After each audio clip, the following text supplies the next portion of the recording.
Everyone, previous video में मैंने आपको इंपॉर्टेंस बताई थी ट्रांजिस्टर की। ठीक है, तो आप डिटेल में देखते हैं ट्रांजिस्टर को स्ट्रक्चर और एक्शन से। ओके, तो लेट्स स्टार्ट। तो ट्रांजिस्टर दो तरीके से हो सकता है, एक पीएनपी होगा और एक एनपीएन होगा।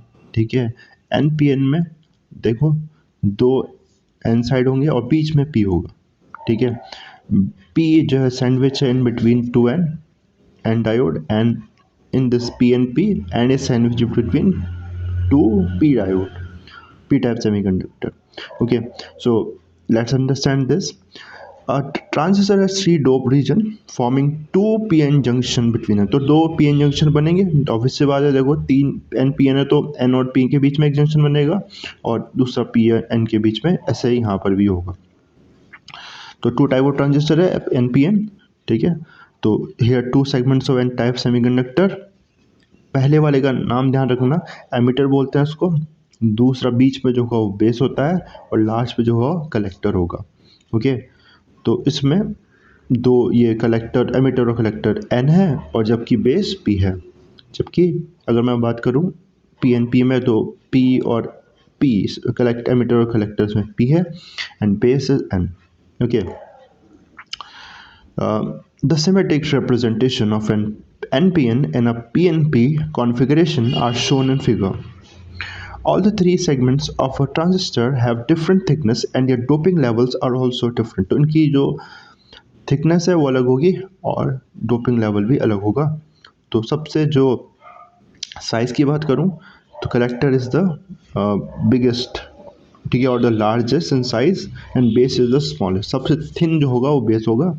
ठीक है, सबसे ज़्यादा कलेक्टर होगा। ओके, और डोपिंग, बेस की डोपिंग कम होगी जबकि एमिटर और कलेक्टर की एमिटर की डोपिंग ज़्यादा होगी।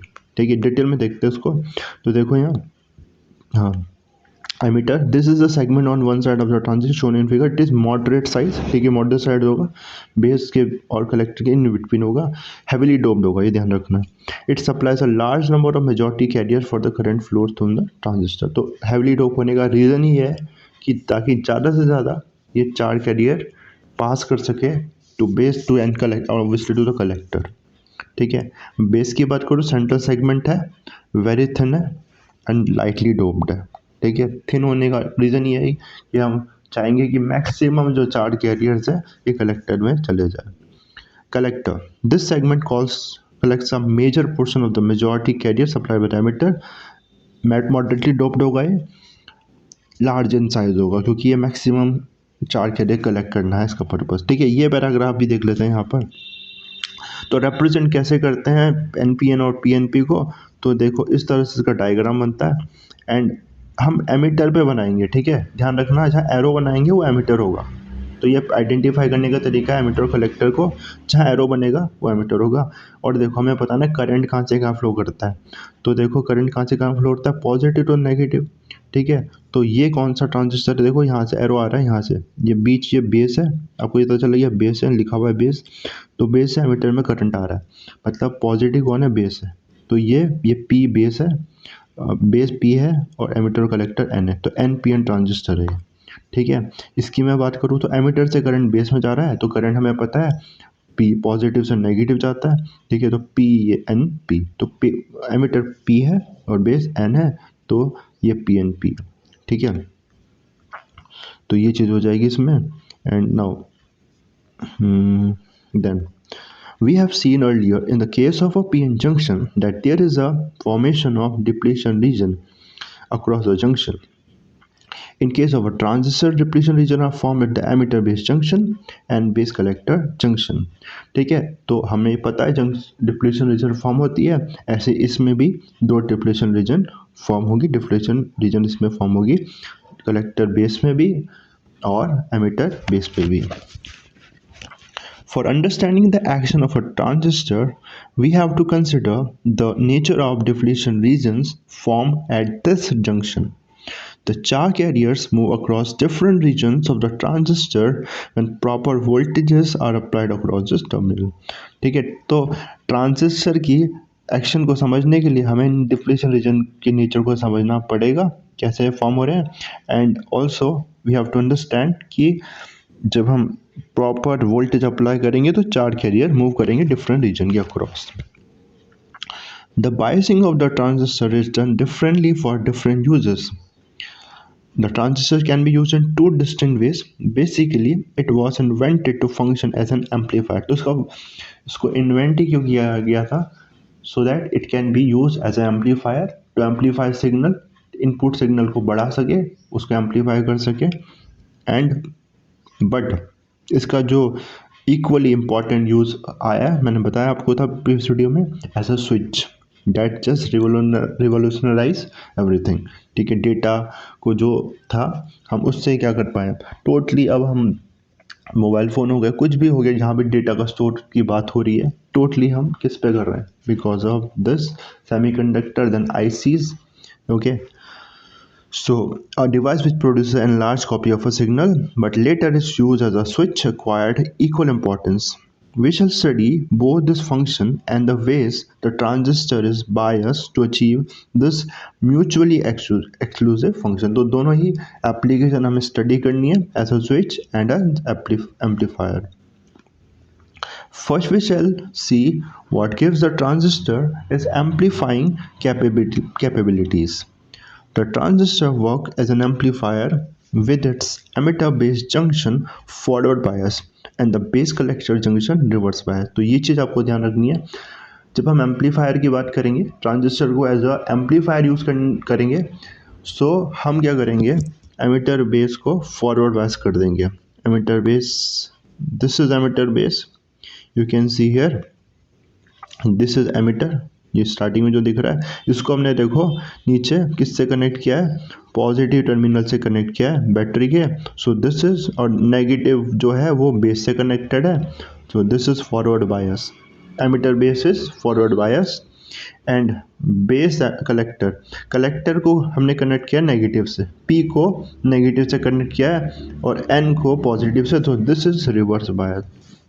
तो एम्पलीफायर के लिए याद रखना है, we are connecting, we are making the emitter base forward bias and base collector as reverse bias. This situation is shown in figure where VCC and VEE are used for creating the respective biasing. तो VCC और VE हमने ये दोनों voltage apply करी है biasing के लिए. And now when the transistor is biased in this way, it is said to be in active state. तो 3 स्टेट होगी ट्रांजिस्टर की. अभी हम समझेंगे active state, saturation state and the cut off state. ठीक है, तो एक्टिव स्टेट में वर्क करेगा ये जब ट्रांजिस्टर इस तरह से बायसिंग करते हैं हम इसकी. ठीक है, we represent the voltage between emitter and base as VEB. तो हमने जो एमिटर और बेस के बीच में जो वोल्टेज है वो VEB से रिप्रेजेंट किया है. यहाँ पर भी यहाँ VE अप्लाई करिए, देखो ये आपको डायग्राम में दिख रहा होगा, VEB लिखा है ना, होल्स के नीचे देखोगे तो VEB लिखा है. और VCB क्या है, बेस और वोल्ट कलेक्टर के बीच में जो वोल्टेज है. ठीक है,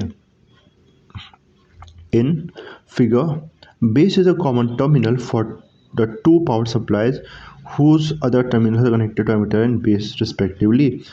So the two power supplies represented VEE and VC respectively. ठीक है, तो उसमें बेस कॉमन हो गया, तो दोनों पावर सप्लाईज को हमने जो वोल्टेज अप्लाई करी इसको VEE बोला और इसको VCC बोला. In circuit where emitter is the common terminal, the power supply between the base and the emitter is represented as VB. ठीक है, और जिसमें 2-3 तरह की कॉन्फ़िगरेशन हो जाते हैं. कॉमन बेस है ये, क्योंकि बेस कॉमन है इसमें. ठीक है, इसमें हमने VCC और VE बोला है जो पावर सप्लाई को. अगर हमारा जो कॉमन टर्मिनल एमिटर होता, एमिटर को कॉमन करते हैं, अभी देखेंगे भी उसको, और वही सबसे ज़्यादा वाइडली यूज होता है. जैसे इसमें दिया है this is not, this is NPN. तो उसमें क्या होगा, उसमें हम क्या बोलेंगे, वोल्टेजेस को जो वोल्टेज अप्लाई करेंगे VBB and VCC. Okay, let us now see the paths of current carriers in the transistor with emitter base junction forward bias and base collector junction reverse bias. The heavily doped emitter has a high concentration of majority carriers which will be holes in a PNP and electron in NPN.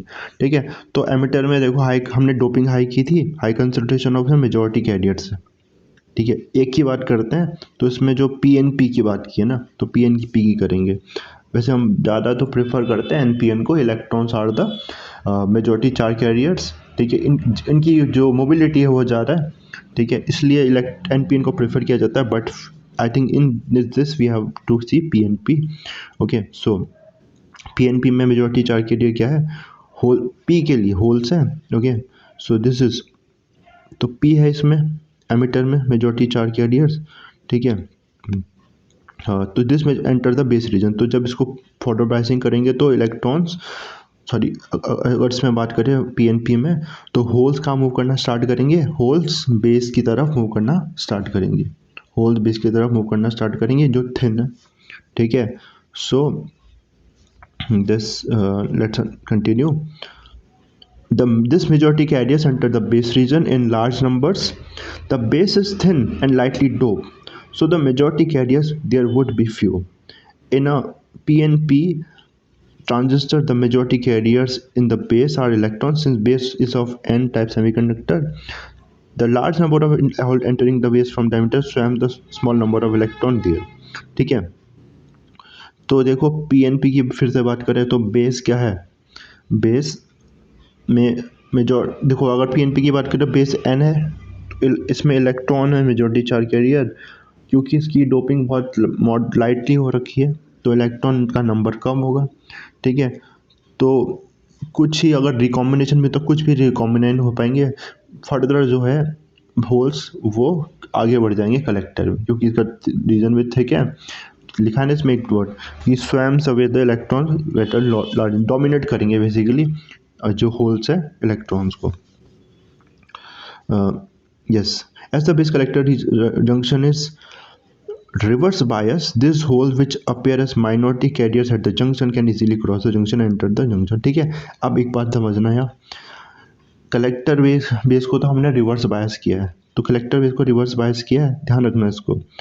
Holes ना इसके लिए तो ammeter के लिए तो majority charge career से PNP में, base के लिए होल्स क्या है, क्योंकि ये एन टाइप है, इसके लिए माइनॉरिटी चार्ज कैरियर से। ठीक है, और रिवर्स बायस में आपको पता है ना, रिवर्स बायस है यहाँ पर कलेक्टर बेस में, तो मेजॉरिटी चार्ज कैरियर को डिप्लीशन रीजन अलाउ नहीं करती, लेकिन माइनॉरिटी चार्ज कैरियर को अलाउ कर देती, तो होल्स अब क्रॉस कर जाएंगे इजीली रिवर्स बायस की वजह से। ठीक है, सो